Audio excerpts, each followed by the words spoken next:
ইমাম হুসাইন রাদিয়াল্লাহু তাআলা আনহু এক পর্যায়ে বলেছিলেন ইয়াজিদি বাহিনীকে, তোমাদের মধ্যে কি একজনও মুসলমান নাই যে আমাকে সাহায্য করতে পারো? আমার পরিবার পরিজন রাসূল পাক সাল্লাল্লাহু আলাইহি ওয়াসাল্লামের রক্তধারাকে একটু পানি দিতে পারো।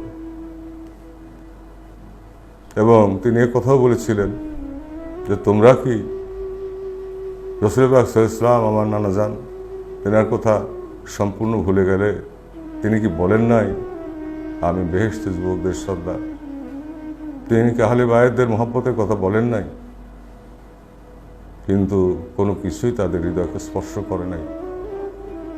তারা ইমাম হুসাইন রাদিয়াল্লাহু তাআলা আনহু এবং নবী বংশের সমস্ত পুরুষদেরকে তারা হত্যা নির্মমভাবে শহীদ করে। তাই আজকের এই দিনটি ক্রন্দনের দিন, চোখের পানি ফেলার দিন।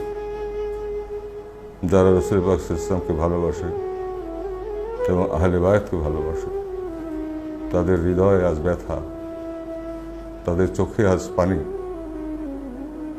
তাদের চোখের পানিতে আজকে ধরিত্রী প্লাবিত সারা পৃথিবীতে।